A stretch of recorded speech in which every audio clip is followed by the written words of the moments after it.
fún bàbá. Mímọ́. Ògo ni fún ọmọ. Mímọ́.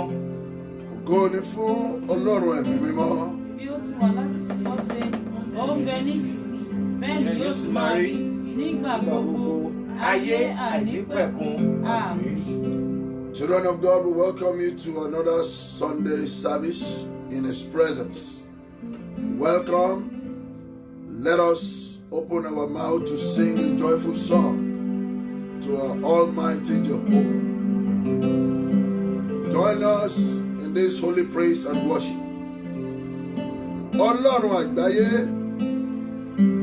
ọ̀wọ̀ ni fún orúkọ rẹ. Ìwọ la gbẹ́kẹ̀lé, láì má jẹ́ kójú tiwa. Ọlọ́run àgbáyé, ọ̀wọ̀ ni fún orúkọ rẹ. Ìwọ la gbẹ́kẹ̀lé, ìwọ la gbẹ́kẹ̀lé, láì má jẹ́ kójú tiwa. Bí kò ṣe gbé ọkọ ilé náà, bí kò ṣe gbé ọkọ ilé náà, ó ṣe ṣẹ̀ṣẹ̀ lásán. Wàá fà tí ó gbé ga, wàá fà tí ó gbé ga. Ráyè rọwọ́ rẹ̀ sí wa. Máa yan Ọlọ́run níbikíbi tó bá wà. Máa gbé orúkọ rẹ̀ ga. Máa fi ìyìn fún ọba ayérayé. Ọba àìkú àìrí, mímọ́ ológo jùlọ. Ọba àìkú àìrí. Ọba àìkú àìrí. Ó mímọ́ ológo jùlọ. Ẹni ayérayé tó múlẹ̀ nínú ìmọ́lẹ̀ ńlá.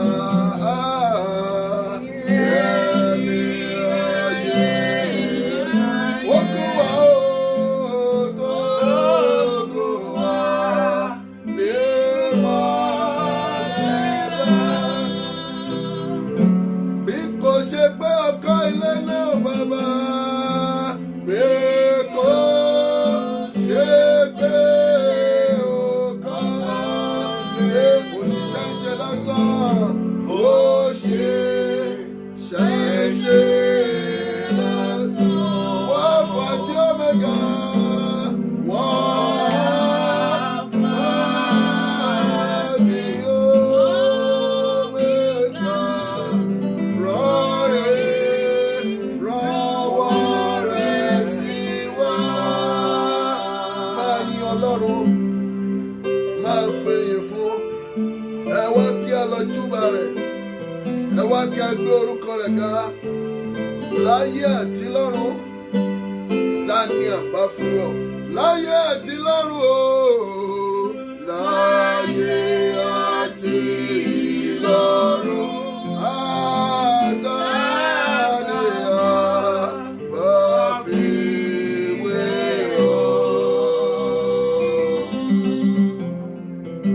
Ẹlẹ́dàá láṣẹ, bàbá Olódùmarè ó yá. Ẹlẹ́dàá láṣẹ, ó bàbá Olódùmarè. Bí kò ṣe pé ọkọ lè nà, ó ṣe já. Ó sì ṣẹ̀ṣẹ̀ lásán. Alpha àti Omega, rọwọ́ rẹ̀ sí wa. Máa gbé orúkọ rẹ̀ ga, máa dúpẹ́ fún. Òun nìkan ni ọpẹ́ àti ìyìn tọ́ sí. Ògo ni fún orúkọ rẹ̀. Ògo ni fún orúkọ rẹ̀. Ògo ni fún orúkọ rẹ̀. Ìwọ ló dá ayé àti ohun inú rẹ̀. Ó yá. Ìwọ ló dá ayé àti ohun inú rẹ̀. Ó dá àwọn ọ̀run àti gbogbo ògo wọn o. Ó dá àwọn ọ̀run àti gbogbo ògo wọn. Bí kò ṣe pé ó kọ́ lẹ́gbàá, ó sì ṣẹ̀ṣẹ̀ lásán. Ìwọ Alpha àti Omega, ìwọ Alpha àti Omega, rọwọ́ rẹ̀ sí wa. Níbi tí ó wà porúkọ Jésù lẹ́ẹ̀mẹ́ta bẹ̀rẹ̀ sí ní dúpẹ́. Olúwa mo dúpẹ́, ó yẹ sọ di àdúrà. Olúwa mo dúpẹ́ ìwàláyé mi. Ó yẹ kí o dẹ̀ lánú sọ̀rọ̀. Olúwa o ṣeun. Alágbára o ṣeun. Ẹlẹ́rù níyì o ṣeun. Alágbára ní Síónì. Thank you, Lord. Begin to exalt his holy name. Begin to praise his holy name. Máa yìn lógo. Máa yìn lógo. Máa ṣe lọ́ba. Oh yes, Lord. Ọjọ́ ìsinmi èyí tó bá ọ láyé yìí kì í ṣe ipá bí agbára rẹ. Ó wu Ọlọ́run ni o. Ó yẹ kí o dúpẹ́. Máa dúpẹ́. Máa dúpẹ́. Thank you, Lord.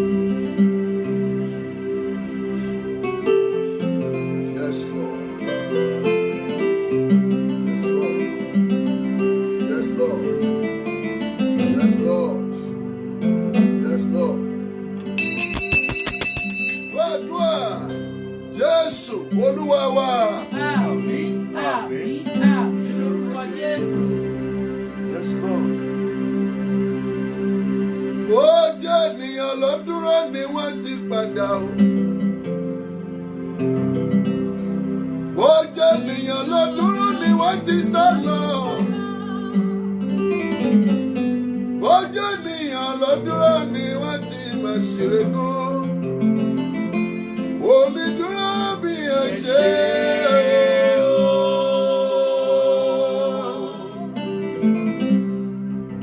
Ó yin Ọlọ́run rẹ ni o.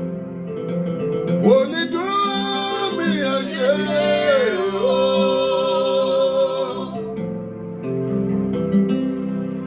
Onídúró bí ẹ ṣe o.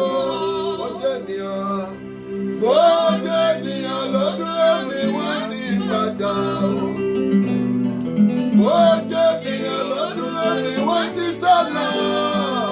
Ìrègùn kan. Ó jẹ́ ènìyàn ló dúró ni wọ́n ti máa ṣìrègùn. Onídúró bí ẹ ṣe o. Now begin to call the presence of the Lord. Father, descend mightily upon the service. Olúwa sọ̀kalẹ̀ pẹ̀lú ọwọ́ agbára ńlá. Ẹ ṣídìbò ìsìn tí a ó ṣe lónìí. Ẹ gba ètè wa sọ̀rọ̀, máa bá Ọlọ́run sọ̀rọ̀. Ẹ yà wá sí mímọ́ tọkàntara. Ìyà ọkùnrin sí mímọ́, ìyà obìnrin sí mímọ́. Ìyà ọmọdé sí mímọ́, ìyà àgbà sí mímọ́. Etí tó máa gbọ́ ọ̀rọ̀ rẹ láàárọ̀ yìí, ẹ yà sí mímọ́. Ètè tó máa sọ, ẹ yà sí mímọ́. Olúwa ẹ fẹ́ rí yín. Ẹ fi ara yàn máa gbàdúrà. Máa gbàdúrà. Máa gbàdúrà.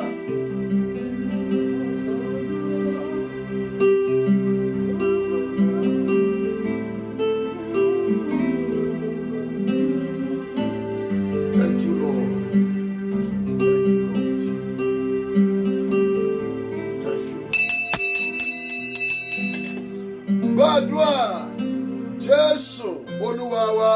Àmín, àmín, àmín lórúkọ Jésù. Orúkọ Jésù. Àmín. Ó jù bẹ́ẹ̀ lọ. Orúkọ Jésù. Àmín Jésù. Sàmì bí ẹni gbàgbọ́. Orúkọ Jésù. Àmín Jésù. Bàbá wá sí àárín wa. Àmín Jésù. Ọmọ wá sí àárín wa. Àmín Jésù. Ẹ̀mí mọ́ ẹ wá sí àárín wa. Àmín Jésù. A dúpẹ́ dídásí tí ẹ dá wa sí. Bí ojú wa rí ọjọ́ òní, a ò rí ọjọ́ òní banújẹ́. A ò rọ́ lápá, a ò rọ́ lẹ́sẹ̀. Ayé ò gbójú lọ́wọ́ wa. Ọlọ́run ò jẹ́ kí ètè wa kó sọnù. Ògo ni forúkọ ilé òkè ọ̀run. Hallelujah. Olúwa nínú ìsìn wa tòní ẹ darapọ̀. Àmín Jésù. Ẹ darí wa nínú ọ̀rọ̀. Àmín. Ẹ gba gbogbo ògo. Àmín Jésù. A ó máa yìn yín. Àmín. A ó máa gbé yín ga. Àmín. Ògo ni fún orúkọ yìí. Hallelujah. Torí tí a gbàdúrà lórúkọ Jésù Kristi Olúwa wa. Àmín, àmín, àmín lórúkọ Jésù. Praise the Lord. Hallelujah. Praise the Lord.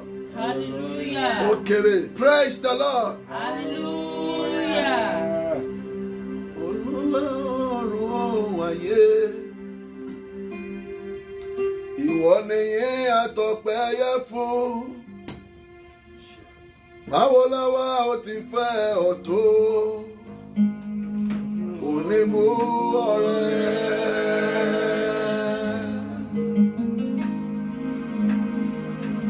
Olúwa ọ̀run ohun ayé. Ìwọ nìyẹn àtọpẹ́ yẹ fún. Báwo láwa ó ti fẹ́ ọ tó? Oníbú ọ̀rẹ́. Oníbú ọ̀rẹ́. Oníbú ọ̀rẹ́. Oníbú ọ̀rẹ́. Báwo la bá ti fẹ́ ọ tó? Oníbú ọ̀rẹ́. Fún ọkùn alààyè torí ọjọ́ òní pariwo hallelujah mẹ́ta sí ògo Ọlọ́run wa tún go. Hallelujah. Hallelujah. Hallelujah. Amen. Amen. A dúpẹ́ ní ọwọ́ Ọlọ́run láàárọ̀ yìí. Ọba tí ó ní ìpín wa. Ọlọ́run tó dá èmi àti ìwọ sí. Ọba tí kò jẹ́ kí èmi àti ìwọ kí ó di òkú. A dúpẹ́ láàárọ̀ yìí. Olúwa gbọ́ pé kí o gba yín wa. Àmín Jésù. A ó bá wa sọ̀rọ̀ Ọlọ́run láàárọ̀ yìí lórí ohun tí Ọlọ́run fi sí àyà mi. Èyí tí mo pe àkọlé rẹ̀ ní ìgbẹ̀yìn lójú. Ìgbẹ̀yìn lójú. Ẹ̀mí Olúwa kí mi ní àyà láti bá àwọn elétí ọmọ sọ̀rọ̀ nínú àwọn ọmọ ológo. Gbogbo ọmọ ológo kọ́ ni elétí ọmọ. Ṣùgbọ́n Olúwa ní kí n bá àwọn elétí ọmọ sọ̀rọ̀ láàárọ̀ yìí. Àwọn ènìyàn tó ní ògo láyé tí wọn kò sì kọ ohùn ẹ̀mí mímọ́. Àwọn ènìyàn tí ó ní etí ìgbọ́ àti àyà gbàṣe. Olúwa ní kí n sọ fún ọ láàárọ̀ yìí. Bí ayé bá ń yẹ ọ́ lónìí kíyèsára. Máa rántí pé ìbẹ̀rẹ̀ kì í ṣe oníṣẹ́. Àfẹnibá ṣe dé òpin. Ìgbẹ̀yìn lójú. Bí ìpè ẹ bá ń fọhùn lónìí ní ibi gíga. Bí ògo rẹ bá ń gbèrú ní ọ̀dọ̀ rẹ. Bí ìràwọ̀ rẹ bá ń tàn tí gbogbo ayé rẹ ń celebrate ẹ lójoojúmọ́. Olúwa ní kí n sọ fún ọ pé kí o má tí ì yọ ayọ̀ jù. Nítorí pé ìgbẹ̀yìn lójú. Àwọn kan ti lo orun tó lò yìí. Wọ́n ti lò rí. Ṣùgbọ́n ìgbẹ̀yìn wọn kò dára. Bíbélì sọ̀rọ̀ nínú ìwé oníwàásù chapter 7. A wo verse mẹ́ta níbẹ̀. Ẹ jẹ́ kó wo verse 1, a wo verse 5, a tún wo verse 7. Ìwé oníwàásù Ecclesiastes chapter 7 verse 1. Àkọ́kọ́ ìwé yẹn sọ nípa orúkọ rere. Ta ló ń ka Bíbélì? Orúkọ rere dára ju Orúkọ rere dára ju òróró ìkunra. àti ọjọ́ ikú ju ọjọ́ ìbí ènìyàn lọ. Dúró ń bẹ̀ verse 1 nìyẹn. Ọjọ́ ikú ènìyàn ó dára ju ọjọ́ ìbí rẹ̀ lọ. Kí ni ìtumọ̀ rẹ̀? Àkórí ọ̀rọ̀ náà sọ pé ìgbẹ̀yìn lójú. ọjọ́ tó wáyé kò dára tó ọjọ́ tí o fi ayé yìí sílẹ̀. Èyí ni wípé ìgbà tí o wáyé o mú ìpín wá ni o ò tí ì rí lò. Ṣùgbọ́n ní ìgbà tí o bá máa kúrò ní ayé yìí, ohun gbogbo tó gbélé ayé ṣe á farahàn ní gbangba. Mo gbàdúrà fún ẹnìkan tó ṣàmì ní ìgbẹ̀yìn ìje rẹ láyé ò ní kábàámọ̀. Àmín Jésù. Orúkọ rere dára ju òróró ìkunra iyebíye. Ọjọ́ ikú ènìyàn sì dára ju ọjọ́ ìbí. Kí ni verse 5 sọ nínú ìwé yẹn? Ó ní ó sàn láti gbọ́ ìbáwí ọlọ́gbọ́n. Ju kí ènìyàn kí ó fetí sí ọ̀rọ̀ orin aṣiwèrè. Ó sàn láti gbọ́ ìbáwí ọlọ́gbọ́n ju àti fetí sí orin aṣiwèrè. Ìwàásù mi tàárọ̀ yìí ó dá lórí ìbáwí ọlọ́gbọ́n. Olúwa ní kí n sọ fún àwọn kan kí wọ́n U-turn. Ohun tí wọ́n ń ṣe báyìí, ìjẹ́ ìgbẹ̀yìn rẹ̀, ìjẹ́ yóò mú ògo fún Ọlọ́run. Ìjẹ́ ìgbẹ̀yìn ohun tó ń ṣe yìí, ìjọ lè fi ògo fún Kristi. Ìgbẹ̀yìn ohun gbogbo ló ṣe pàtàkì jù. Kí ni verse 7 sọ nínú ìwé mímọ́ yẹn? Nítòótọ́. Ìnilára mú ọlọ́gbọ́n ènìyàn sínwín. Verse 7. Nítòótọ́. Yes. Ìnilára mú ọlọ́gbọ́n ènìyàn sínwín. Yes. Àbẹ̀tẹ́lẹ̀ á sì ba àyà ẹ̀ jẹ́. Òpin kan sàn ju ìpilẹ̀ṣẹ̀ rẹ̀ lọ. Òpin kan sàn ju ìpilẹ̀ṣẹ̀ rẹ̀ lọ. Àti onísùúrù ọkàn. Ibi tí mo kàn fẹ́ fà nìyẹn. Òpin kan ó sàn ju ìpilẹ̀ṣẹ̀ rẹ̀ lọ. So ibi tí stage ayé ẹ dé yìí, òpin ẹni ò bá máa sáré fún, ò bá máa jìjàdù kí ìgbẹ̀yìn rẹ kó má bàjẹ́ lórí ilẹ̀. Ohun tó fẹ́ gbẹ̀yìn ẹ ló yẹ kó máa rò. Ó ní mo ṣe pé àkọlé yẹn ní ìgbẹ̀yìn lójú. Alẹ́ àná ẹ̀mí Olúwa fọhùn sí etí mi láti bá àwọn elétí ọmọ sọ̀rọ̀. Àwọn ọmọ ológo tí ọkàn wọn ń fẹ́ ìtọ́ni.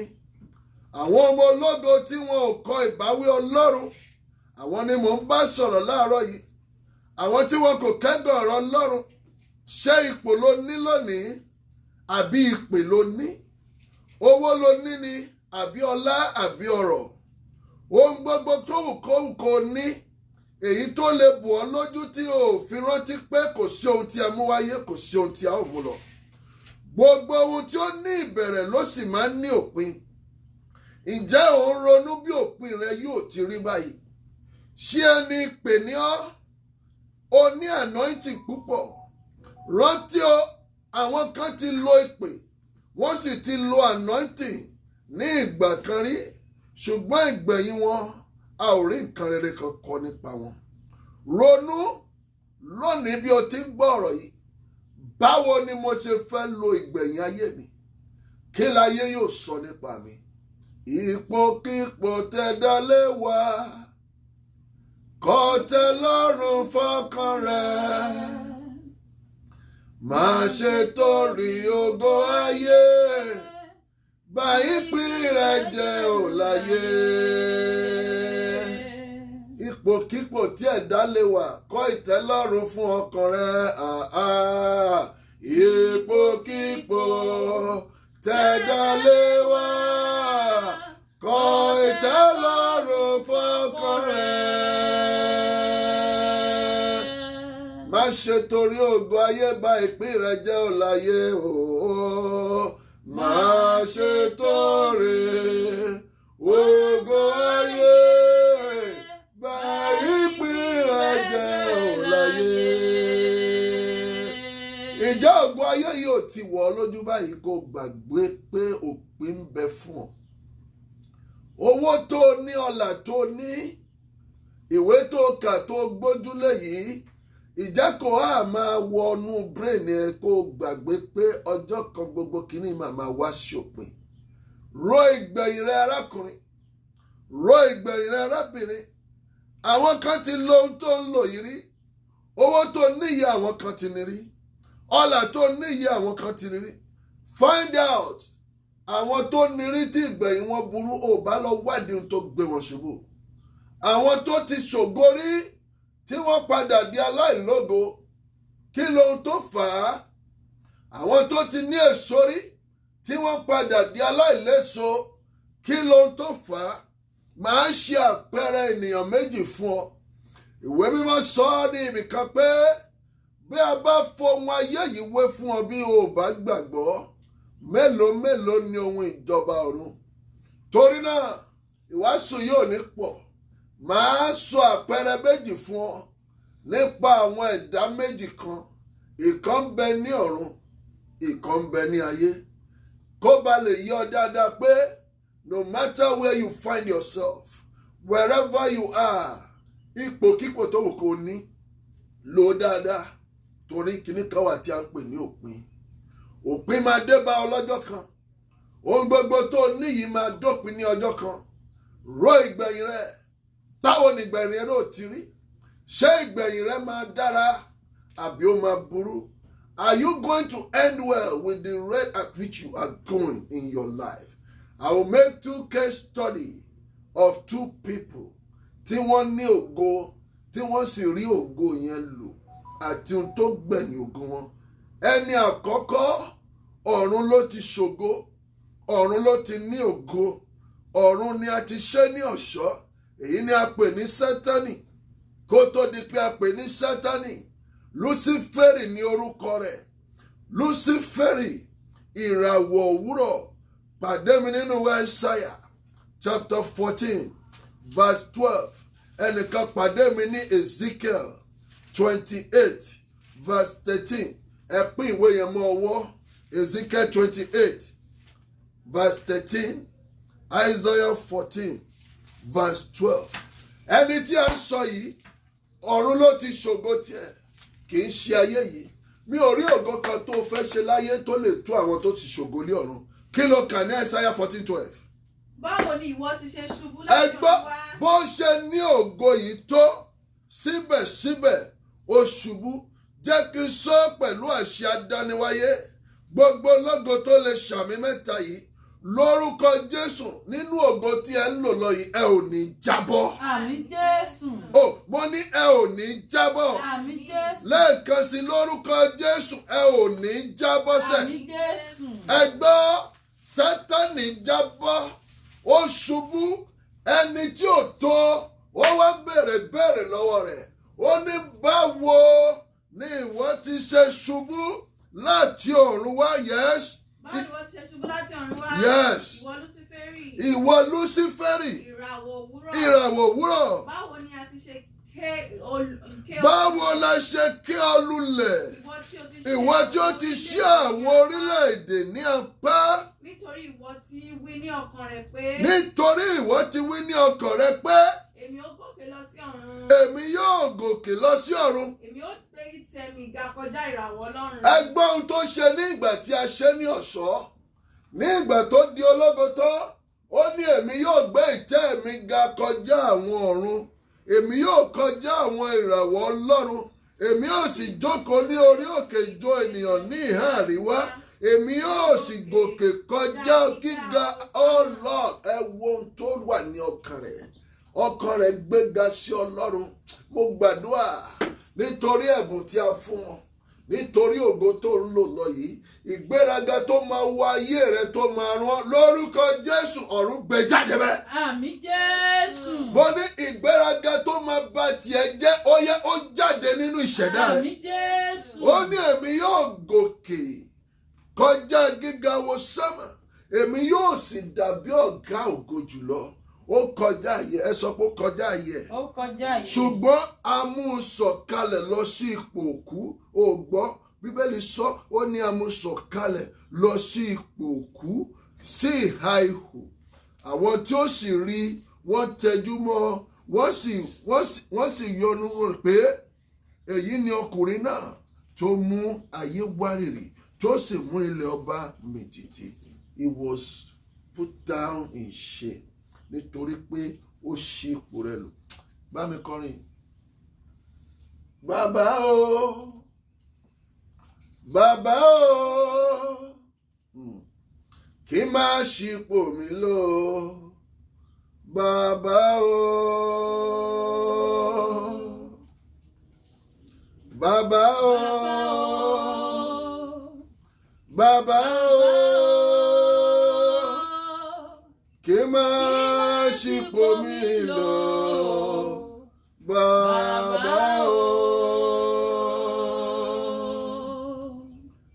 fásitì ayaba ó ṣípò tá fún lọ kí má ṣípò mi lọ bàbá o bàbá o bàbá o bàbá o kí má ṣípò mi lọ kí má ṣípò mi lọ bàbá o. Ológo àná ológo ní ìgbà kan rí ni Lúsífẹ́rì ó padà jábọ́ wọ́n wá béèrè lọ́wọ́ ẹ̀ báwo lùwọ́ ṣe ṣubú láti ọ̀run wá ìwọ Lúsífẹ́rì ìràwọ̀ òwúrọ̀. Gbọ́n tí Ezekiel sọ ní 28 yes 28:13 ká Bíbélì Ezekiel 28:13 Ezekiel yẹn tún ó jẹ́ kó ti ṣe látẹ̀kọ́ ó tún túwé bí Sátánì. Wọ́n ti wà ní Édẹ́nì ọgbà Ọlọ́run. Yes. Onírúurú òkúta iyebíye ni. Ẹ wo bí wọ́n ṣe ṣe ní ọ̀ṣọ́. Sádíù. Onírúurú òkúta iyebíye. Ní ìbora rẹ̀. Òun ni ẹ gbọ́ mi dáadáa. Ó ní lárí tó ẹni tá à ń sọ nípa èyí. Ó ní nǹkan tó, ó ní ẹ̀bùn tó, ó ní ọlá tó, ó ní ẹwà tó. Gbọ́ mi, ẹ wo iye òkúta tó fi bora. Ta ni olówó láyé tó ń fi góòlì bora? Dubai gan tí wọ́n ti ń ṣe góòdì lóríṣiríṣi mi rò parí olówó tó fi góòdì ṣe aṣọ ìbora ṣùgbọ́n gbọ́n tí a ń sọ nípa ìránṣẹ́ yìí ó ní onírúurú òkúta iyebíye ní ìbora rẹ 1 2 3 4 5 6 7 8 9 10 ẹ gbọ́ wúrà kí ni wúrà gold. Ó fi diamond bora ó fi gold bora kó lè mọ̀ gbogbo ọ̀ṣọ́ ayé yìí ni èṣù dàbora kò sẹ́ni tó rí ògolo tó síbẹ̀síbẹ̀ ó disappoint Ọlọ́run náwó ẹ̀ méjèèjì sókè bó ti wù kí a ṣe ọlọ́ṣọ́ tó at the end of your journey you will not disappoint God in the name of Jesus. Amen. Ó disappoint Ọlọ́run. Ó lè fi rí pé Ọlọ́run ò fẹ́ lo àwọn ènìyàn ní ìran yìí bí ó ti lo àwọn tí ṣáájú rí gbogbo àwọn tó lò ló disappoint ẹ̀. Òkúta iyebíye kábúnkúlì àti wúrà iṣẹ́ ìlú rẹ àti iṣẹ́ ìlú rẹ àti fèrè rẹ ni a pèsè nínú rẹ.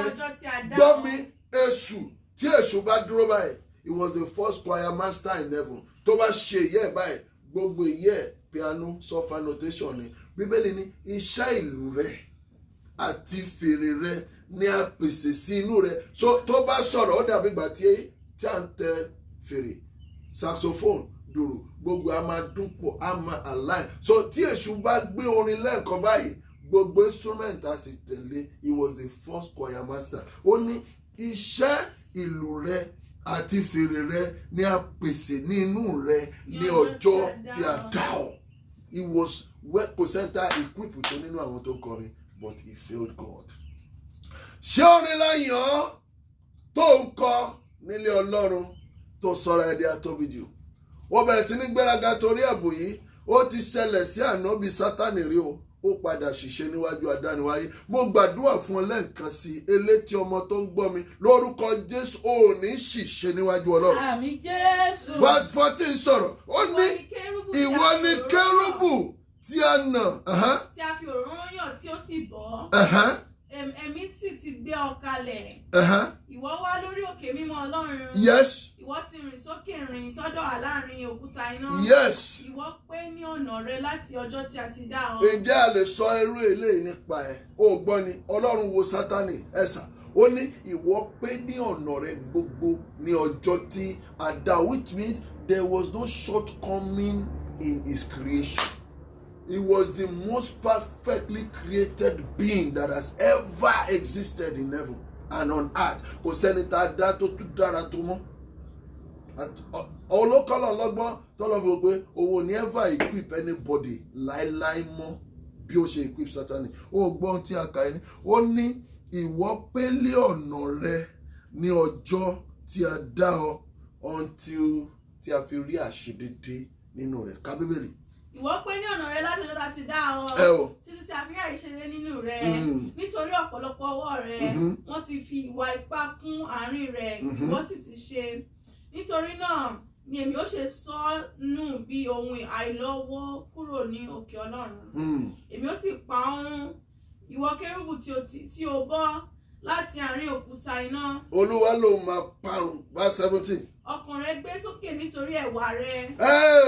Ní sùúrù bẹ́ẹ̀ kí ló náà tó gbé ọkàn rẹ sókè báyìí tó fi rò pé Jésù tọ́ sí ọ láti sìn ní àkókò yìí? Owó ló ní àbí? Ọlá ló ní? Ìwé ló kà?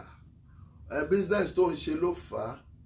Àwọn kan ti ṣe kọjá wọ́n padà tẹ́ nídìí ẹ̀. Lórúkọ Jésù ò ní rí ẹ̀tẹ́ he lójijì. Àmín Jésù. Mo ń sọ ọ̀rọ̀ yìí fún àwọn elétí ọmọ. Kì í ṣe gbogbo ènìyàn ni wàásù yìí máa dùn mọ́ o, ṣùgbọ́n àwọn elétí ọmọ. Torí Bíbélì sọ pé ìbáwí kò dàbí ohun ayọ̀ ní ìsinsìnyí bí kò ṣe pé kó banú ẹ jẹ́, ṣùgbọ́n níkẹyìn bó bá gbà á so èso ìyè fún ọ. Mo tún gbà ládùúrà fún ọ lórúkọ Jésù. Ohun tó máa mú ọkàn rẹ gbéga sí ìparun kò ní dé bá ayé. Àmín Jésù. Ó gbọ́, ó ní ọkàn rẹ gbéga sókè nítorí ẹwà rẹ̀. Ó ti bà ọgbọ́n rẹ̀ jẹ́ nítorí dídán rẹ̀. Because of the beauty yẹn block your brain ẹ kò jẹ́ kó apply wisdom. Owó ò jẹ́ kẹ́lòmíì lè apply wisdom. Ọlá ọrọ̀ kò jẹ́ kẹ́lòmíì lè apply wisdom. Orúkọ àti òkìkí kò jẹ́ kẹ́lòmíràn lè apply wisdom. Ó dára bí egbin, òótọ́ ló lẹ́wà, the most beautiful. As beautiful as you have no brain. Ó ronú pé ẹwà á máa ṣá, ẹwà á máa lọ, ẹwà á máa dópin. Ní òpin ìrìn àjò kí ló fẹ́ jẹ́ ìpín rẹ ní ayé yìí àti ìjọba ọ̀run? Gbọ́ mi dáadáa, ọgbọ́n ó bà ọgbọ́n rẹ̀ jẹ́ nítorí dídán rẹ̀. Èmi ó bí ọ lulẹ̀. Èmi ó bí ọ lulẹ̀. Èmi ó gbé ọ kalẹ̀ níwájú àwọn ọba. Yes. Kí wọ́n bá lè wọ́ ọ. Ìwọ tí o bà ibi mímọ́ rẹ jẹ́. Ìwọ ti bà ibi mímọ́ rẹ jẹ́. Nípa ọ̀pọ̀lọpọ̀ àìṣedéédé rẹ. Yes. Nípa àìṣedéédé ọwọ́ rẹ. Yes. Nítorí náà, èmi ó mú iná jáde láti àárín rẹ wá. Yes. Yóò jó ọrun. Yes. Èmi ó sì sọ ọ́ di eérú lórí ilẹ̀. Ohun tí Ọlọ́run sọ ni torí ọwọ́ iná la fi dá, láti inú ẹ̀ gangan la tútù mú iná wá tó máa destroy it. That is to tell you that what you have inside of you ó lè jóun la tún máa lò láti destroy it. Má gbéraga lórí ohunkóhun èyí tí Ọlọ́run fi fún ọ. Ipòkípò tó wù kó wà máa ro ìgbẹ̀yìn rẹ. Note, he started well. He was given the best gift in the whole world. Among the angels, he was number 1. But at the end of his sojourn, he failed God. Raise up your right hand. I want you to say it with your mouth. Father, in the name of Jesus, I will not fail you. Begin to pray that prayer. Olúwa, don't let me disappoint you. Olúwa, má jẹ́ n dójú tì ọ́. Má gbàdúrà. Lórúkọ Jésù, lópin eré ìje mi láyé, mi ò ní mú ẹ̀gàn bá ọ. Mi ò ní dójú tì ọ́. I will not disappoint you. Open your mouth and begin to pray. Rọ̀ ìgbẹ̀yìn wò. Má gbàdúrà. Rọ̀ ìgbẹ̀yìn wò. Ohunkóhun tó bá fẹ́ ṣe. Rọ̀ ìgbẹ̀yìn wò. Rọ̀ ìgbẹ̀yìn wò. Dúàdúà Jésù Olúwa wa. Àmín, àmín, àmín lórúkọ Jésù. Màá ṣe àpẹẹrẹ ẹnìkejì fún ọ. Màá dá ọ dúró, a ó lọ gbàdúrà. Ẹnì kìíní ọ̀run ni ó ti rí ògo rẹ̀ lò. Èyí ni Lúsíférì, ó padà dójú ti Ọlọ́run. Ẹnì kejì, ayé ni Ọlọ́run ti yàn án láìrò tẹ́lẹ̀. Mo wà nínú ìwé 1 Samuel chapter 9. Ẹnì kejì ni mo pè ní ọba Saul, King Saul. Màá kọ lẹ́tà méje lórí King Saul. A ó dánu dúró lẹ́yìn lẹ́tà méje yẹn. A ó lọ gbàdúrà. 1 Samuel chapter 9 verse 1 to 2. Let me talk about the rise and fall of King Saul. Ẹ wo ìdìde Saul. ẹ wo bí a ti yàn ní ọba. Ọkùnrin kan, yes. Ǹjẹ́ ọkùnrin kan ará Benjamin sì wá? A máa pe orúkọ rẹ̀ ní Kísì. Yes. Ọmọ Ábélì. Ọmọ Sésórì. Yeah. Ọmọ Bẹ́kórátì. Yes. Ọmọ Áfíà. Yes. Ará Benjamin. Bẹ́ẹ̀ni. Ọkùnrin alágbára. Bẹ́ẹ̀ni. Òun sì ní ọmọkùnrin kan. Ó ní ọmọkùnrin kan Ẹni tí à ń pè ní Sọ́ọ̀lù. tí a ń pè ní Sọ́ọ̀lù. Ọ̀dọ́mọkùnrin tí ó yàn. Ẹ gbọ́ description rẹ̀. Ọ̀dọ́mọkùnrin tí ó yàn. Tí ó sì ṣe arẹwà. Kí ni wọ́n fi describe èṣù lẹ́ẹ̀kan? Ó ní ẹwà. Sọ́ọ̀lù náà ó fi góòdù bora. Ó ní ẹwà. Ó fi góòdù bora. Ó fi diamond bora. Ó lè níláárí tó. Kò sí bóyá fẹ́ ṣe. Bó ṣe níláárí tó náà ṣe ló padà fail. You will not fail in the name of Jesus. Amen. Ẹ wo Sọ́ọ̀lù, Bíbélì kọ lẹ́tà nípa ẹ̀ wípé ọ̀dọ́mọkùnrin tí ó yàn. Tí Yorùbá bá sọ pé ènìyàn yàn, ọ̀rọ̀ ńlá mà ní, ó yàn, ó yọjú, ó wà successful.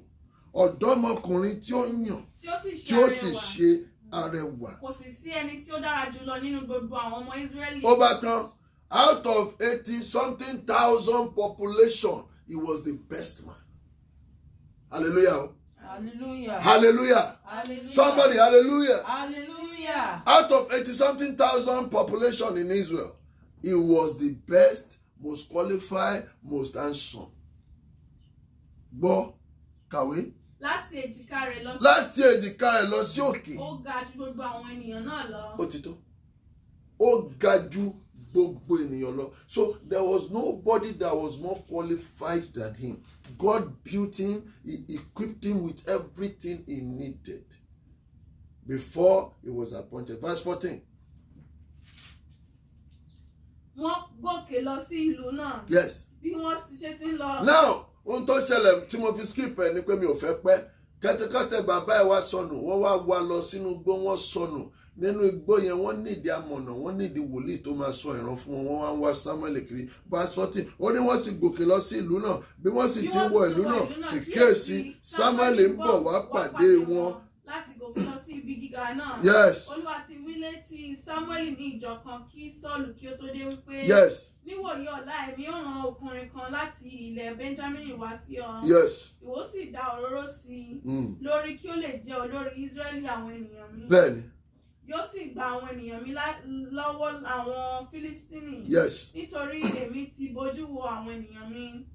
Nítorí pé ẹkún wọn ti dé ọ̀dọ̀ mi. Ohun tó ṣẹlẹ̀ ni pé Olúwa farahàn Samuel pé mo rán ẹnìkan bọ̀ tó bá ti dé ọ̀dọ̀ ẹ fòróró yàn.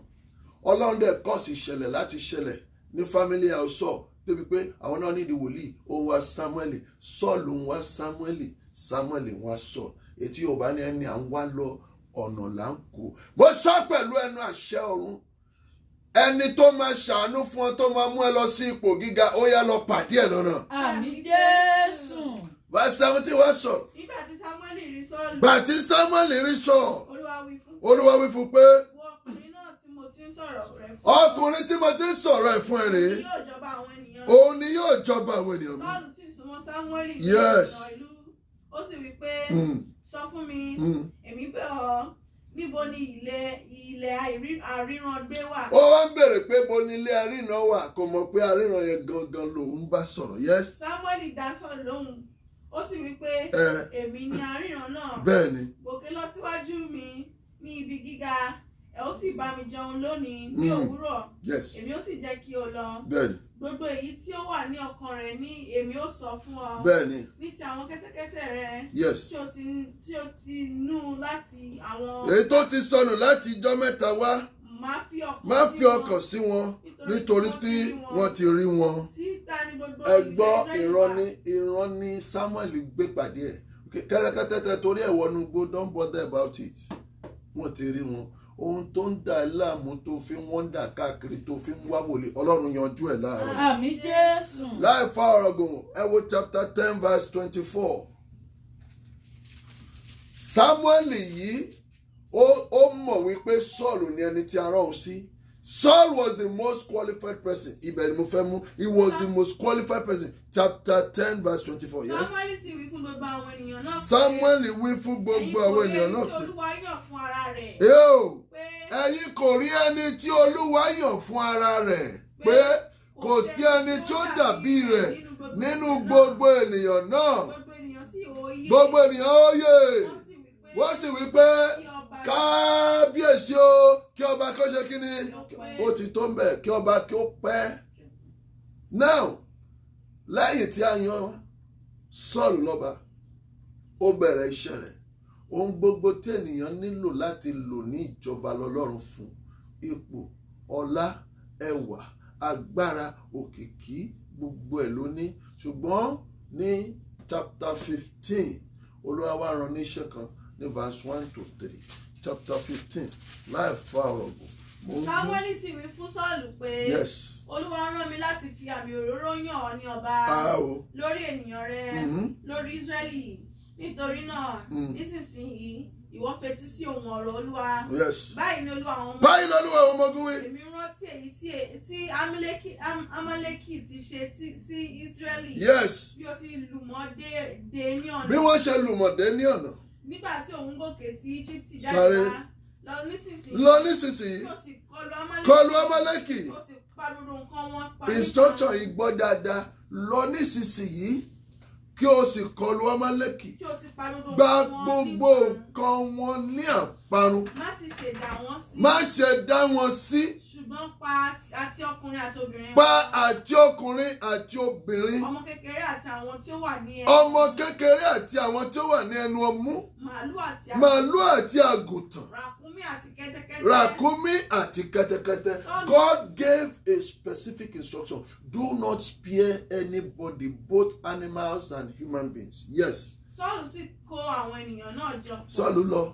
Ó sì ka iye wọn ní tẹ́lẹ̀. Ẹ wo ní verse 8 ká má bàa pẹ́. Ó sì mú Agágì ọba Amaleki láàyè. Ẹ wo verse 7 ká lè mú dáadáa. Sọ́ọ̀lù sì kọlù Amaleki. Ó kọlù Amaleki. Láti Àfílà. Títí ìwọ tí ó fi dé Súrì.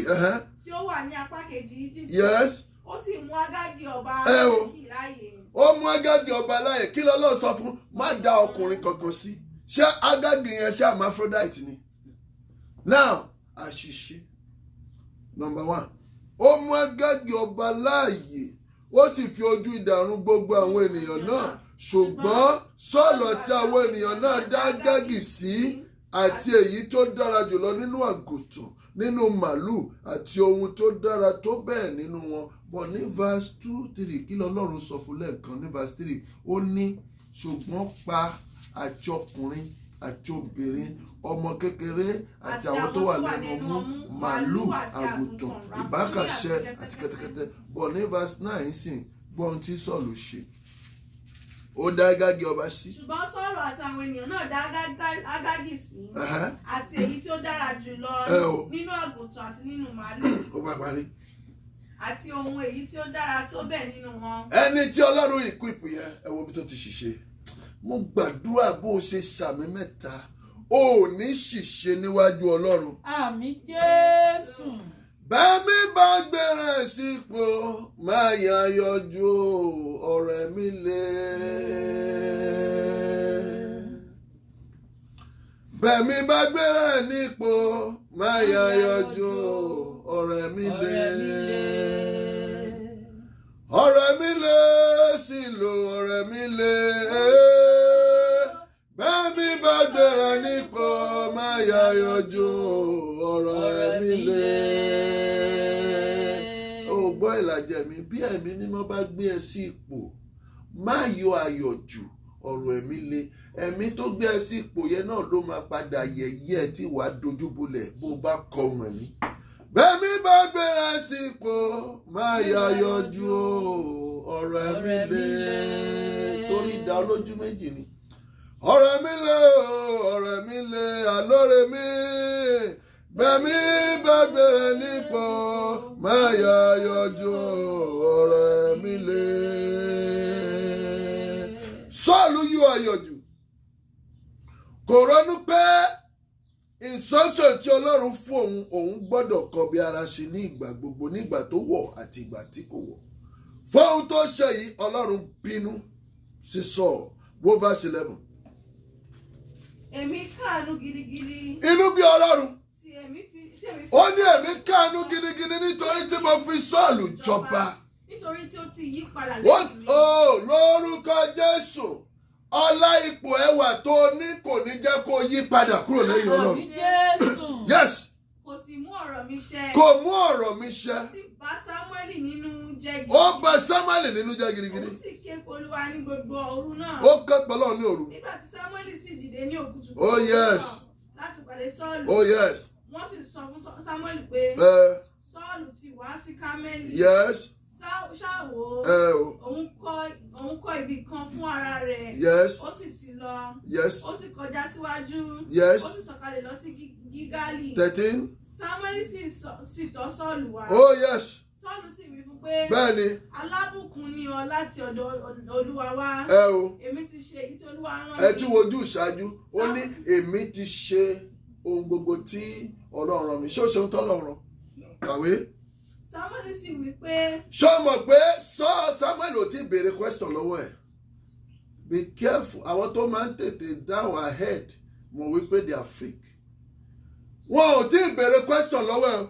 Ó ti kọ́kọ́ pọ́n wòlíì. Bó ṣe rí wòlíì rẹ̀, my prophet, you are good. That's why I'm always scared ẹni bá ti ń pọ́n mi jù. Ẹ̀rù máa ń bà mí.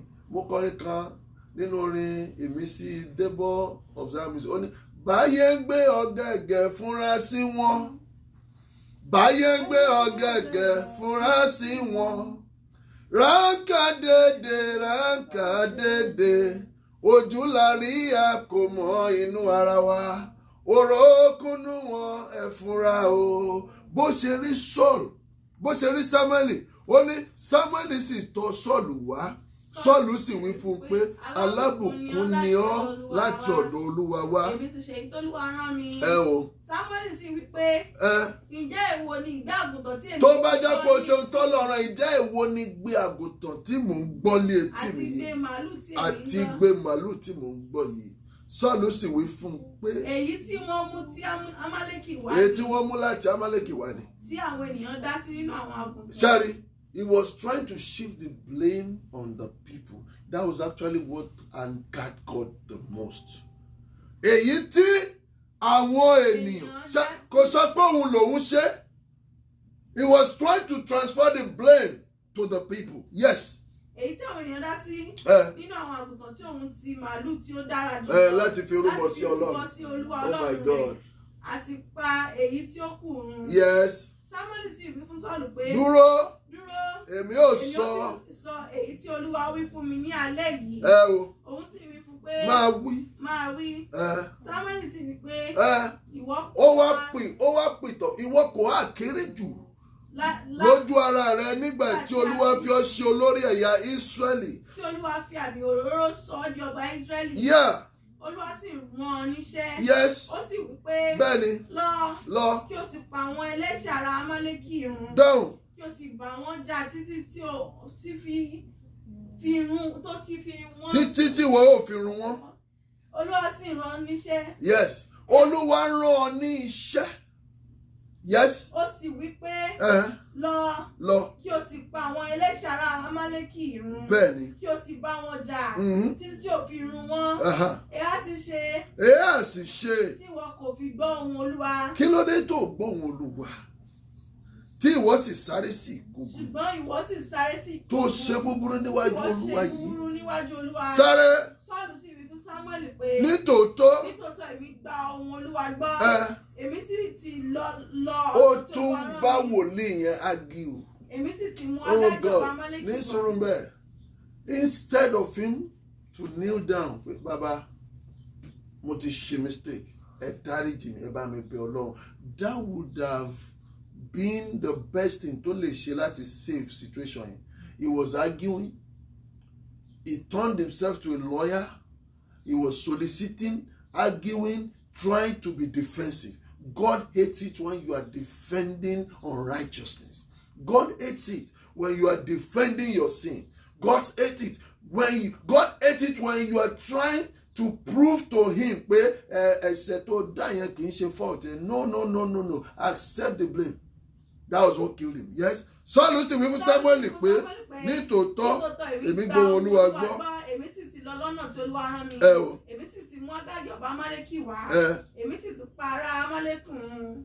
Ṣùgbọ́n àwọn àwọn ènìyàn náà ti mú nínú ìkógun.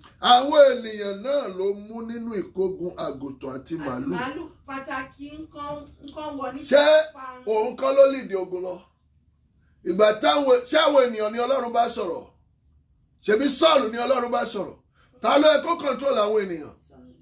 He was supposed to control them, but he failed because ohun tí wọ́n ṣe náà ó ní inú dídùn sí nípa ojú kòkòrò. He should have stopped them. This is the danger for you as a leader of a church. When your people are misbehaving and you fail to correct them, kó má bàa mú wọn bínú. Ìgbà tí ìkọsẹ̀ bá máa dé, God will not even forgive that leader. Ó pè ẹ́ tí o bá ní ọmọ ọjọ́ 50 tí 30 misbehave, tell them the truth. Bí 30 yẹn bá máa lọ, let them go. Jù pé o fẹ́ sì kí ọwọn sí church yẹn, o wá àìdì òtítọ́, o wá bu ẹ̀ṣẹ̀ yẹn mọ́lẹ̀. Ìgbà tí ìdájọ́ bá máa dé, olùṣọ́ àgùntàn yẹn á jẹ́ búlálà Ọlọ́run.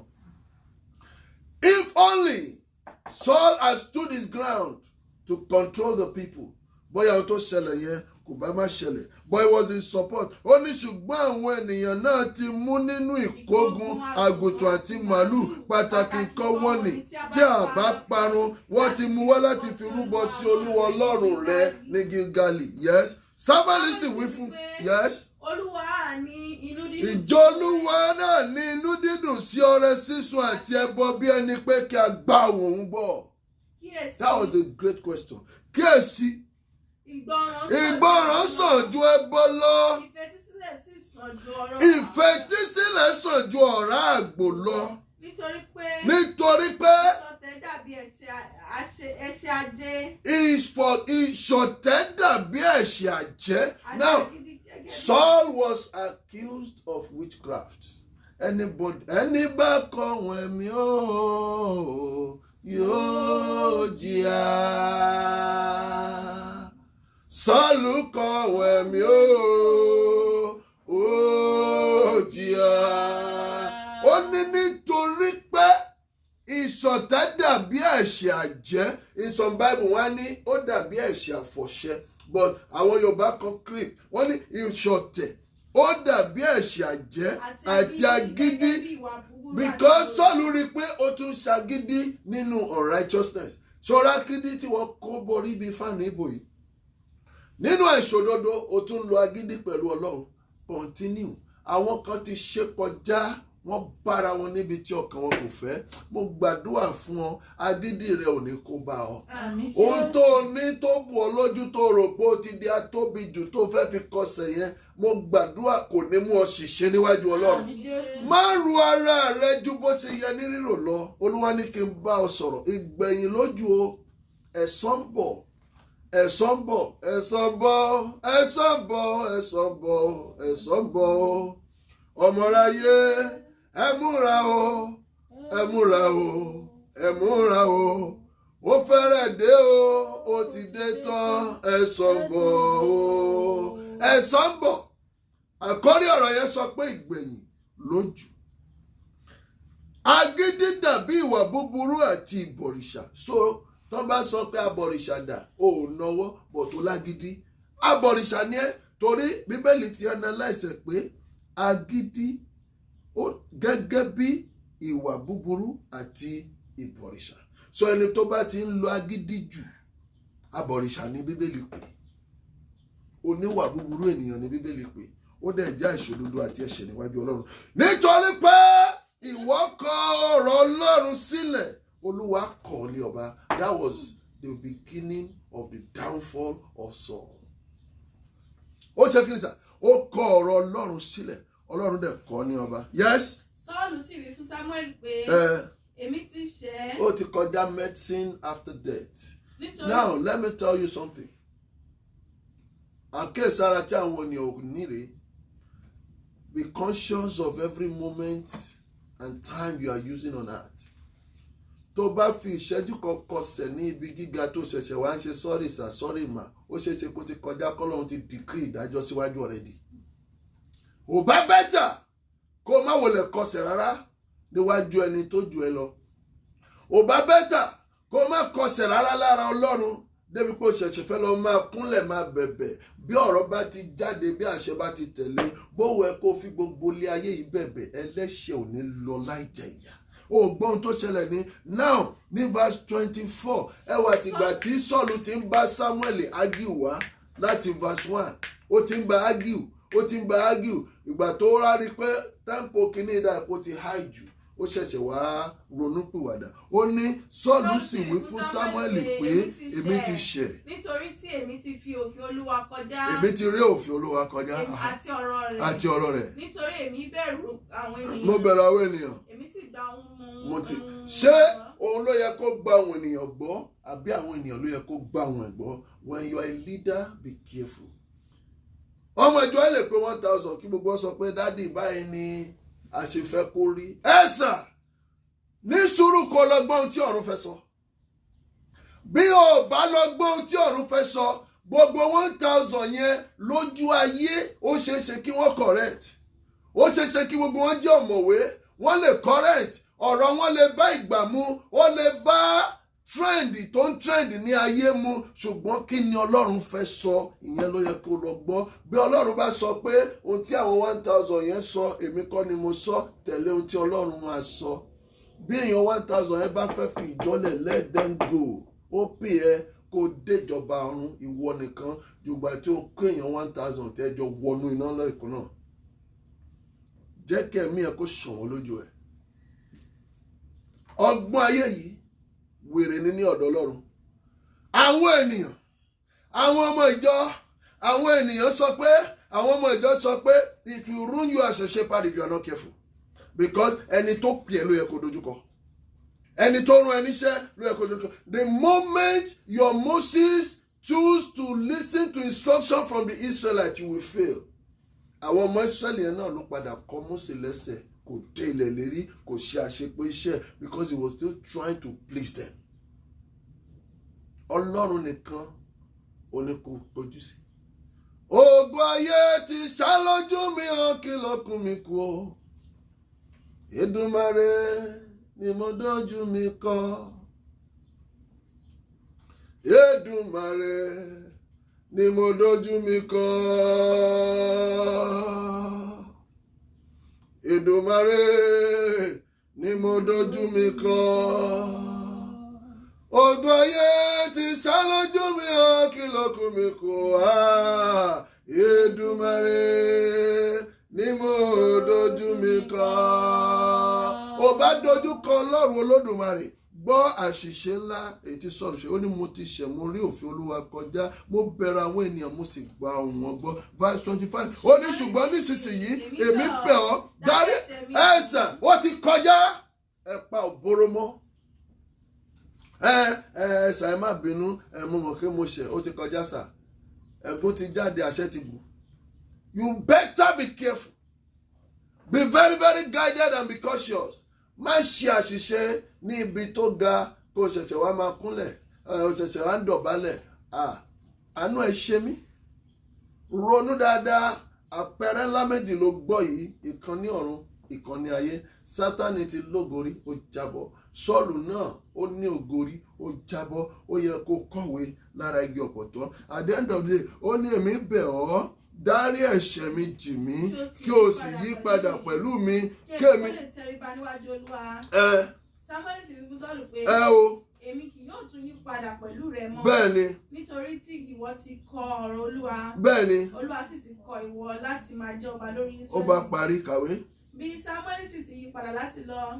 Ó sì di ewu ìlẹ̀kẹ̀ rẹ̀ mú. Ó di ewu ìlẹ̀kẹ̀ rẹ̀ mú. Ó sì fàya mọ́ lọ́wọ́. Ló bá parí. Samuel sì wí fún pé. Samuel wá wí fún pé. Olúwa fa ìjọba Ísírẹ́lì ya kúrò lọ́wọ́ rẹ̀. Olúwa fa ìjọba Ísírẹ́lì ya kúrò ní ọwọ́ rẹ̀ lónìí. Ó sì fún aládùúgbò rẹ̀ kan. Ó fún aládùúgbò rẹ̀. Ó ti tó ń bẹ̀. That was the beginning. Ohun tó fa ìjọba ya mọ́ Sọ́ọ̀lù lọ́wọ́. Lẹ́sẹ̀kẹsẹ̀ Ọlọ́run ò jẹ́ kó lo ọ̀sẹ̀ kan ó wá replacement 1 Samuel 16. Ọlọ́run ṣe kí ni sà? Ó wá replacement. Ọlọ́run replace ẹ̀ láìpẹ́ láì jìnnà. 16 verse 1. Olúwa wí Samuel pé yóò ti pẹ́ tó tó máa ẹgbọ́n mi even at that pẹ̀lú ẹ̀bẹ̀ tí Sọ́ọ̀lù bẹ̀ yẹn Samuel was convinced to forgive him and he was pitiful but God never changed his anger. Olúwa wa tún sọ fún Samuel pé Samuel, are you stupid? Mo ní mo ti kọ èèyàn kan, why are you pleading on his behalf? How long ló tún fẹ́ máa plead fún? Ó ní yóò ti pẹ́ tó tí wọ́n yóò máa kánú sọ. Nígbà tó jẹ́ pé mo ti kọ̀ láti máa jọba lórí Ísírẹ́lì. Fi òróró kún ìwo rẹ kí o sì lọ, èmi ò sì rán ọ lọ sí ilé Jésè ará Bẹ́tlẹ́hẹ́mù. Nítorí tí èmi ti rí ọba kan fún ará mi nínú àwọn. That is all. God has found another replacement. I pray in the name of Jesus. Àṣìṣe tó máa ṣe tó máa fi replace yẹn ò ní dáwọ́lé. Be careful, be guided and be cautious. Saul realized his foolishness and he begged, but it was too late. It is too late to cry when the head is off. Kò bá mọ́. Verse 14. Ṣùgbọ́n ẹ̀mí Olúwa fi Sọ́ọ̀lù sílẹ̀. Ọlọ́run wá wò pé mo ti kọ ẹni yìí, wáì tí ẹ̀mí mi ṣe tún fẹ́ máa dúró pẹ̀lú ẹ̀. Ó yá ẹ̀mí padà máa bọ̀ lọ́dọ̀ mi. Ẹ̀mí Olúwa fi Sọ́ọ̀lù sílẹ̀. Ẹ̀mí búburú láti ọ̀dọ̀ Olúwa sì yọ ní ẹ̀. Ọlọ́run replace ẹ̀mí tó wà lára ẹ̀. Ó bẹ̀rẹ̀ sí ní ṣìṣe. Ẹlẹ́mìí ni ẹ rí, àlóre ni ẹ rí, but ẹ̀mí wo ló wà lára ẹ̀ báyìí? O lè kọ yéye, ṣé ẹ̀mí orin àtijọ́ yẹn ṣó ṣì wà ń bẹ̀? Ẹ̀mí ìsọtẹ́lẹ̀ àtijọ́ yẹn ṣó ṣì wà ń bẹ̀? Ẹ̀mí ìkọ́ni àtijọ́ yẹn ṣó ṣì wà ń bẹ̀? Ẹ̀mí Ọlọ́run fi Sọ́ọ̀lù sílẹ̀. Ẹ̀mí búburú láti ọ̀dọ̀ Ọlọ́run wá sì ń yọ lẹ́nu. Ǹjẹ́ kí Olúwa wá fi àṣẹ fún àwọn ìránṣẹ́ rẹ̀? Ó ti tó. Gbà tí ẹ̀mí Ọlọ́run kúrò, ayé Sọ́ọ̀lù wá di rédèrèdè.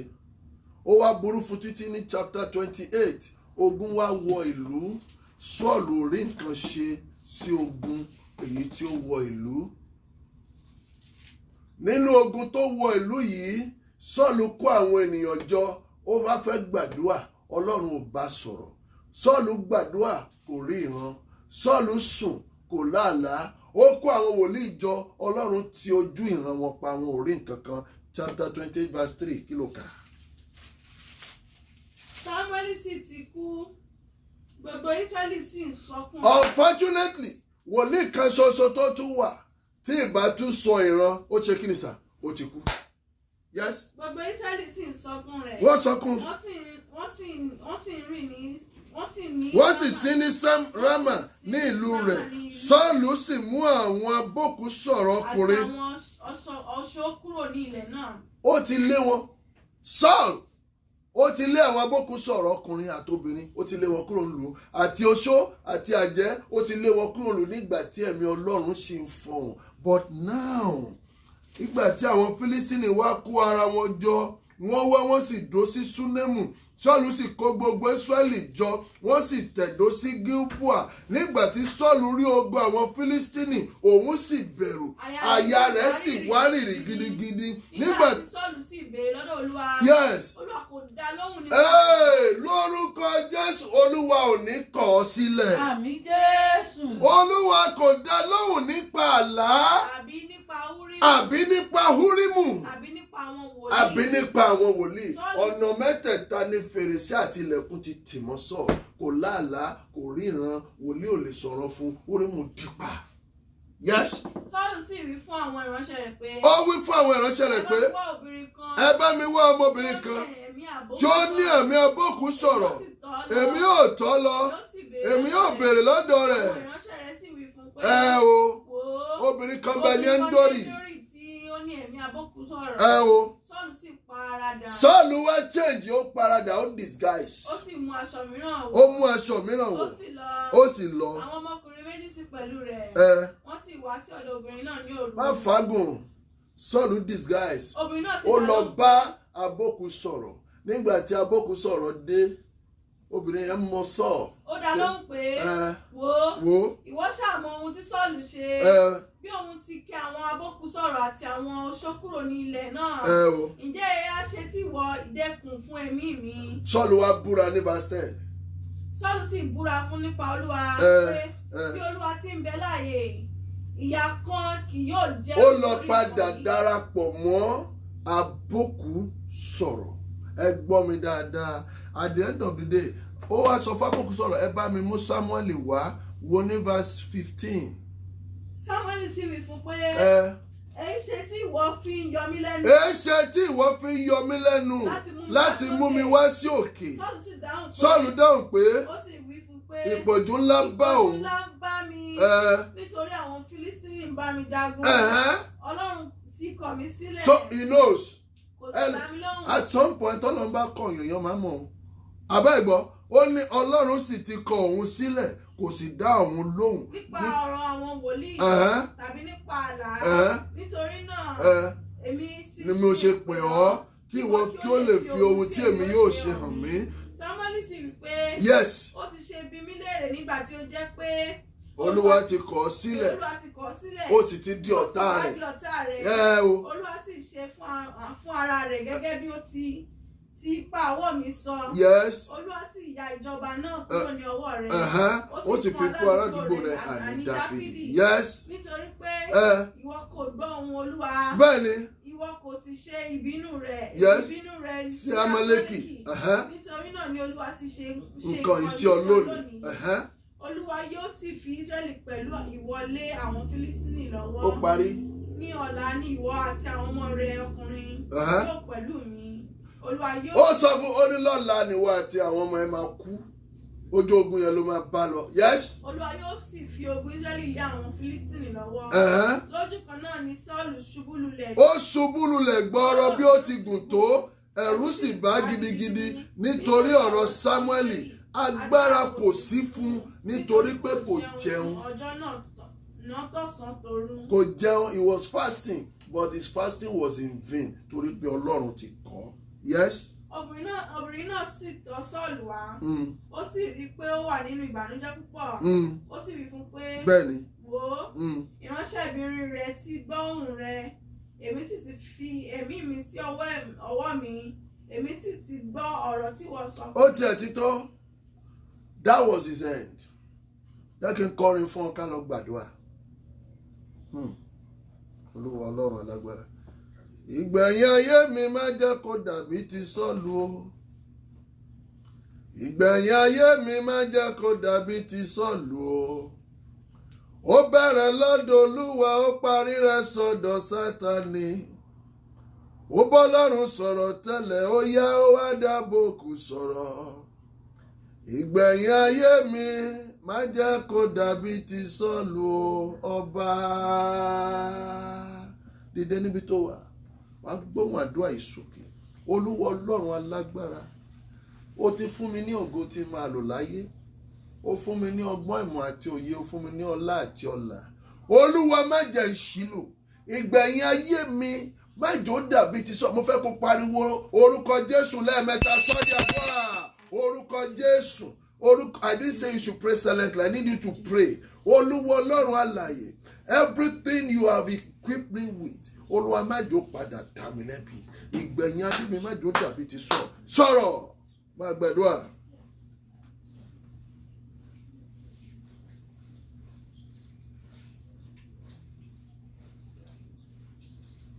Gbàdúrà. Ìgbẹ̀yìn ayé mi má jẹ́ kó dàbí ti Sọ́ọ̀lù o. Ìgbẹ̀yìn ayé mi má jẹ́ kó dàbí ti Sọ́ọ̀lù o. Ó bẹ̀rẹ̀ lọ́dọ̀ Olúwa ó parí rẹ̀ sọ́dọ̀ Sátánì o. Ó bá Ọlọ́run sọ̀rọ̀ tẹ́lẹ̀ ó yá ó wá dábòkù sọ̀rọ̀. Ìgbẹ̀yìn ayé mi má jẹ́ kó dàbí ti Sọ́ọ̀lù ọba. Gbọ́ àdúrà. Jésù Olúwa wa. Àmín, àmín, àmín lórúkọ Jésù. Ó bá wù mí kí ẹ lanu kí ẹ gbàdúrà sókè. A ó porúkọ yìí lẹ́ẹ̀mẹ́ta. Ẹ̀mí mímọ́ o, Olúwa ṣí mi ní ìyè, máa darí ayé mi, má jẹ́ n ṣìṣe, má jẹ́ n ṣìwà níwájú rẹ̀. Ó yá sọ di àdúrà. Orúkọ Jésù, orúkọ Jésù, agbára ẹ̀jẹ̀ Jésù, ẹ̀mí mímọ́ o, ó yá ṣí mi ní ìyè, máa darí ayé mi. Máa darí ọkàn mi, má jẹ́ n ṣìṣe, má jẹ́ n ṣìsọ, má jẹ́ ń ṣìwàwù níwájú rẹ, má jẹ́ ń ṣì ọ̀nà rẹ rìn, má jẹ́ ń ṣì ẹbọrú, má gbàdúrà. Ìrìnàjò ayé mi kó má dàbí tọmọ Ísírẹ́lì o. 40 ọdún wọ́n rìn nínú aginjù mi ò fẹ́.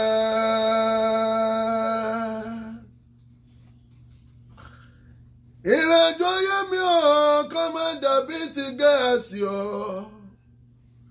Nítorí ọ̀rẹ́ ó gba ẹ̀tẹ́ náà máa ní o mi ò fẹ́. Má gbàdúrà. Ìrìnàjò ayé mi ò kó má dàbí ti Kórà o. Pẹ̀lú dọ́tà ní ilẹ̀ lánàá gbé wọn mi ò fẹ́. Gbàdúrà Jésù Olúwa wa. Ó kù àdúrà 3. Ìgbéraga já Sátánì bọ́ láti ọ̀run wá bí ó ti ní ògo àti ẹ̀bùn tó ní ìpìlẹ̀. Bá a bá rí orísun tí ń sun ìgbéraga jáde nínú ayé mi, Olúwa jẹ́ kí orísun náà gbẹ báyìí. Gbogbo orísun àti ìkóríta èyí tó mú ìgbéraga jáde nínú ìwà àti ìṣe mi nítorí ẹ̀bùn tí mo ní, orísun náà gbẹ. Ó yá sọ́yàdúrà orúkọ Jésù, orúkọ Jésù, agbára ẹ̀jẹ̀ Jésù, ẹ̀mí ìgbéraga má jẹ́ ó bà lé mi. Ìgbéraga ló já Sátánì bọ́ láti ọ̀run wá. Ó gbé ara rẹ̀ kọjá bó ti yẹ ní rírò lọ. Ògo àti ẹ̀bùn tó ní ní ìpilẹ̀ṣẹ̀. Ìgbéraga sọ́ di ìdìbàjẹ́. Bàbá rí orísun tí ń sun ìgbéraga, ó yẹ orísun náà máa gbẹ. Máa bá Ọlọ́run sọ̀rọ̀. Máa bá Ọlọ́run sọ̀rọ̀. Máa bá Ọlọ́run sọ̀rọ̀. Òjò gbẹ̀yìn omi wá o, àrọ̀ gbẹ̀yìn òjò ó lé o. Má ṣe o. Gbàdúrà. Gbàdúrà. Jésù Olúwa wa. Àmín, àmín, àmín lórúkọ Jésù. A ó gbóhùn àdúrà sókè. Ó kù 2 péré. Lẹ́yìn we'll pray the last prayer. Àìgbọràn ló pa Sọ́ọ̀lù, ó sì sọ ẹ̀mí mímọ́ nù. A ó gbóhùn àdúrà sókè. Olúwa má jẹ́ ṣe àìgbọràn sí ọ̀rọ̀ rẹ̀.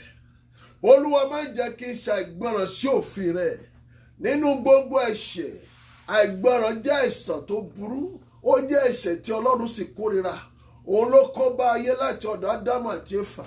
Àìgbọràn má jẹ́ ó wọnú iṣẹ́ mi. Má jẹ́ ó wọnú ìpè mi, má jẹ́ ó wọ ayé mi, má jẹ́ ó mú mi sọ ẹ̀mí nù, má jẹ́ ó mú mi sọ ẹ̀mí mímọ́ nù, má jẹ́ ó mú mi ṣìṣe àdúrà. Orúkọ Jésù, orúkọ Jésù, agbára ẹ̀jẹ̀ Jésù, Olúwa, ẹ̀mí àìgbọràn ó yá fò kúrò nínú ayé mi. Àìgbọràn ló pa Sọ́ọ̀lù, Sọ́ọ̀lù ti pa àìgbọràn, ó sọ ẹ̀mí mímọ́ nù, ó kọ̀ wọ́n Olúwa sílẹ̀. Olúwa má jẹ́ kó rẹ̀. Ìgbẹ̀yìn ayé mi kó má dàbí ti Sọ́ọ̀lù o. Ìgbẹ̀yìn ayé mi má jẹ́ kó dàbí ti Sọ́ọ̀lù o. Ó bẹ̀rẹ̀ lọ́dọ̀ Olúwa, ó parí rẹ̀ sọ́dọ̀ Sátánì o. Ó ti ń bọ́ lọ́run sọ̀rọ̀ tẹ́lẹ̀, ó yá ó wá dábòkù sọ̀rọ̀. Ìgbẹ̀yìn ayé mi má jẹ́ kó dàbí ti Sọ́ọ̀lù ọba. Olúwa má kẹ̀yìn sí mi, má jẹ́ ṣe ọ́. Gálátíà 1:22 ibẹ̀ ni mo parí ẹ̀ sí. Olúwa má jẹ́ ṣe ọ́, má jẹ́ ṣàìgbọràn sí òfin rẹ̀, má jẹ́ kọ ohun ẹ̀mí sílẹ̀ torí ẹni bá kọ ohun ẹ̀mí yóò jìyà. Olúwa ṣàánú mi, ṣàkíyèsí Olúwa ń bọ̀ o. Ọlọ́run ayọ̀ o, Ọlọ́run ayọ̀. Gbàdúrà Jésù Olúwa wa. Àmín, àmín. This is the last prayer and I'm taking it from Galatians 1:22-24. Yes? Mo sì jẹ́ ẹni tí a kò mọ̀ ní ojú fún. Saul tí ó di Paul. Èyí kì í ṣe ọba Saul. This is Paul apostle.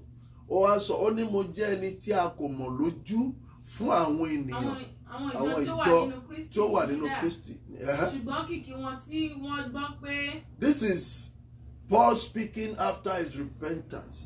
Wípé I have been a persecutor of the gospel, and because people didn't know me, I have done so many havoc. But today I start to preach in the synagogue. Yes?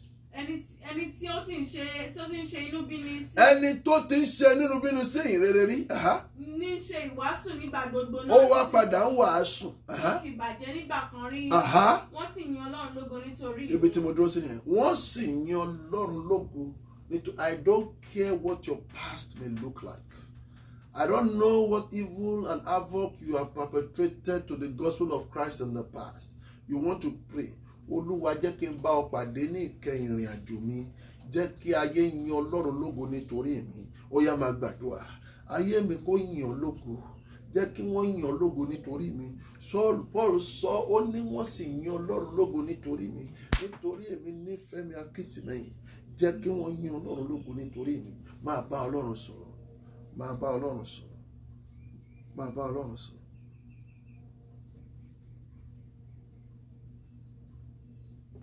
Lọ sí òpin bẹ́ẹ̀. Gbọ́ àdúrà Jésù Olúwa wa. Àmín, àmín, àmín lórúkọ Jésù. Bá mi kọrin gẹ́gẹ́ bí àkórí rẹ̀ ti sọ pé ìgbẹ̀yìn lójú. Òjò gbẹ̀yìn omi wá o, àrọ̀ gbẹ̀yìn òjò ó lé o. Òjò gbẹ̀yìn omi wá o, àrọ̀ gbẹ̀yìn òjò ó lé o. Mo gbówó bàbá, òjò gbẹ̀yìn omi wá o, àrọ̀ gbẹ̀yìn òjò ó lé o. Mo ti bá a sọ̀rọ̀ Ọlọ́run gẹ́gẹ́ bí a ti darí mi. Ìgbẹ̀yìn lójú. Ronú ayé rẹ kí ìgbẹ̀yìn tó dé bá ọ lójijì. O ní àkókò tó pọ̀ o. Ẹ̀bùn tó ní, ipò tó wà, ipò tó ń lò yìí, owó tó ní, ìwé tó kà, ìmọ̀ àti òye tí ó ní, má jẹ́ kó fi ọ́ ṣẹ̀sín ní ìkẹyìn ayé rẹ. Lóhun gbogbo tí o ní fún ògo Ọlọ́run. Lóhun gbogbo tí o ní láti tẹ̀lé òfin àti ìlànà Ọlọ́run. Ìgbẹ̀yìn lójú. Àwọn kan ti lo ògo rí, wọ́n padà jábọ́. O ò ní jábọ́. Mo gbàdúrà fún orúkọ Jésù. Àmín Jésù.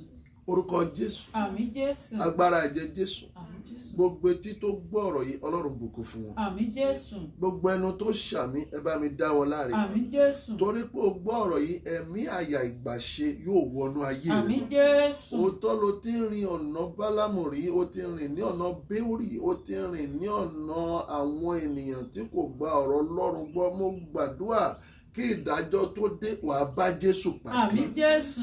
Ìwà tó wù yí Ọlọ́run ò ní fi dá ẹ lẹ́jọ́ ẹ̀bi. Àmín Jésù. Lórúkọ Jésù, ohun gbogbo tí Ọlọ́run fi sí inú rẹ láti mú ògo wá fún ò ní dójú ti Ọlọ́run. Àmín Jésù. Sátánì dójú ti Ọlọ́run, Sọ́ọ̀lù dójú ti Ọlọ́run. Kàkà kí wọ́n mú ògo bá adániwáyé, ìtìjú ayérayé ni wọ́n rí ní ìkẹyìn. Lórúkọ Jésù, ohun tó máa mú ìtìjú àti ẹ̀gàn bá orúkọ Ọlọ́run kò ní ti ọwọ́ rẹ wá. Àmín Jésù. Nípa ọ̀rọ̀ tó gbọ́ yìí, ẹ̀mí tí ń mú ènìyàn yí padà kó bà lé ọ. Àmín Jésù. Ẹ̀mí tí ń mú ni ronúpìwàdà kó bà lé ọ. Àmín Jésù. Lópin eré ìje rẹ láyé ò ní pasán. Àmín. Wàá fi ìjọba ọ̀run ṣèrè jẹ. Àmín Jésù. Orúkọ rẹ ò ní sọnù nínú ìwé yìí. Àmín. Àti èmi àti ìwọ a ó jẹ èrè párádìsì. Àmín Jésù. Ògo ni fún orúkọ yín. Hallelujah. Jésù Olúwa wa. Àmín, àmín, àmín. Ohun tí mo bá wa sọ lónìí ni ẹni tó bá ní etí kò gbọ́ ohun tí ẹ̀mí sọ fún ìjọ. Offering time, blessing time. Package your tithes, package your offering, package your thanksgiving. Let us bring it before our Creator. If you are using your phone to do Zelle transfer or Cash App transfer, the number to transfer to is 202-600-6222. You can do so to support the ministry of this church, CNS Church of Zion. Whatever you do, go straight to the church account. Let us package our tithe and offering and begin to pray. Bless it, O Lord. I am sending these to the glorification of your name and not to the glory of any man. Lord, bless this offering and bless me in abundance in return in the name of Jesus. Ẹ máa fi síbẹ̀, máa gbàdúrà. Olúwa yà ọ̀rọ̀ ẹ̀mí sí mímọ́. Mú àdúrà náà lọ sí òpin. Jésù Kristi Olúwa wa. Àmín, àmín, àmín. Olúwa súre fún gbogbo ọkàn ní dídùn olóore. Wọ́n ti fúrúgbìn. Bàbá jẹ́ kí wọ́n kórè ayọ̀. Àmín Jésù. Wọ́n ti fi fún ọ tinútinú láti ọkàn wọn wá. Ọlọ́run alààyè, ìwọ ni wọ́n bá da òwò pọ̀. Ẹ̀kúnrẹ́rẹ́ ìbùkún Olúwa dá padà sí ọ̀dọ̀. Àmín Jésù. Ẹ ò ní pasán. Àmín. Ẹ ò ní pòfo. Àmín Jésù. Ọ̀nà àti là, ọ̀nà àti lọ́lá kò ní dí mọ́ yín. Àmín Jésù. Ẹ ó ṣe rere. Àmín. Jésù Olúwa wa. Àmín, àmín, àmín. Dìde níbi tó wà kó tẹ ọwọ́ rẹ̀ síwájú fún oore ọ̀fẹ́. Béèrè ohun tí ọkàn rẹ̀ ń fẹ́. Béèrè ohun tí ọkàn rẹ̀ ń fẹ́. Béèrè ohun tí ọkàn rẹ̀ ń fẹ́. Béèrè ohun tí ọkàn rẹ̀ ń fẹ́. Yes, Lord. Béèrè ohun tí ọkàn rẹ̀ ń fẹ́. Ṣàkíyèsí Olúwa ń bọ̀ o. Ṣàkíyèsí Olúwa ń bọ̀ o. Ọlọ́run ayọ̀ o. Ọlọ́run ayọ̀ o.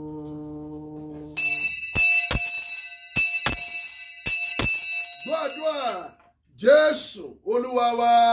Àmín, àmín, àmín lórúkọ Jésù.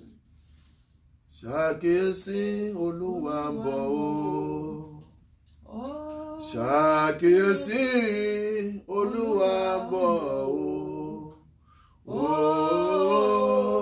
Ọlọ́run ayọ̀ o. Ọlọ́run ayọ̀ o.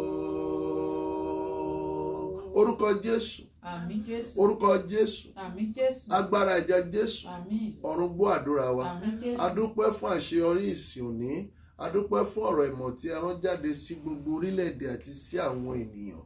Bàbá, bí ọ̀rọ̀ náà ti ń jáde, Olúwa jẹ́ ó sèso ìyè ní ọkàn wọn mọ́. Àmín Jésù. Ẹ̀mí ìgbàṣe, Olúwa jẹ́ ó bà lé wọn. Àmín Jésù. À ń padà lọ sí ilé tí ara ń gbé, Olúwa máa bá wa lọ. Àmín. Bí a ti ń lọ, má ṣe kọ̀ wá sílẹ̀. Àmín Jésù. Ọ̀sẹ̀ yìí dọwọ́ rẹ yà sí mímọ́. Àmín Ohun Jésù. gbogbo tá ò ṣe lọ́sẹ̀ yìí jẹ́ kó wá láti ọ̀dọ̀ yín wá. Àmín Jésù. Ẹ darí ayé wa, Àmín. ẹ darí ọ̀nà wa, Àmín ẹ Jésù. darí ọkàn wa. Àmín Ibi Jésù. tójú yín ò dé, má jẹ́ a lọ bẹ̀. Àmín Ibi Jésù. tí ọkàn yín ò fẹ́ ká lọ, má jẹ́ a lọ. Àmín Jésù. Má jẹ́ a ṣìṣe, Àmín. má jẹ́ a ṣìjẹ, Àmín. má jẹ́ a ṣìmú, Àmín. má jẹ́ a ṣìsọ, Àmín. má jẹ́ a ṣìlẹ̀tẹ̀. Àmín. Àwọn abínúkú wa má jẹ́ kí wọ́n jọba lórí wa. Àmín Jésù. Gbogbo ẹni bínú wa tògótògó tó ń tinú òkùnkùn tafa sí inú ìmọ́lẹ̀, Olúwa jẹ́ kí wọ́n jèrè iṣẹ́ ọwọ́ wọn. Àmín Jésù. Ìdájọ́ kó bẹ̀rẹ̀ lórí wọn. Àmín Ní Jésù. ti àwọn ọmọ Ọlọ́run ká wà ní àlàáfíà. Àmín Jésù. Genesis orí ọ̀fẹ́ ti bàbá, Mímọ́. orí ọ̀fẹ́ ti ọmọ, Mímọ́. orí ọ̀fẹ́ ti ẹ̀mí mọ́. Àṣẹ láti ọ̀run kó sọ̀kalẹ̀ Àmín kó Jésù. bàlẹ̀ àdúrà wa. Àmín. A ó rí bá ti ṣe, Àmín a ó Jésù. rí ọ̀nà gbégbá. Àmín. Gbogbo àwọn tó ń wò wá lójú afẹ́fẹ́ tí wọ́n sì ń sọpọ́tì mínísítírì yìí lórúkọ Jésù ní gbogbo egun mẹ́rin àgbáyé, ìrànlọ́wọ́ yóò dìde sí yín. Àmín Jésù. Ẹ lọ kí ẹ ṣe rere. Àmín Jésù. Jésù Olúwa wa. Àmín. Àmín. Àmín lórúkọ Jésù. Mẹ́ta mẹ́ta sí ògo Ọlọ́run wa. Hallelujah. Hallelujah. Hallelujah. Hosanna. Hosanna. Hosanna. Ẹ ṣe àlàáfíà. Àlàáfíà. Ẹ ṣe àlàáfíà. Àlàáfíà. Ẹ tún ṣe àlàáfíà. Àlàáfíà. God bless you in the name of Jesus. Amen. Happy Sunday.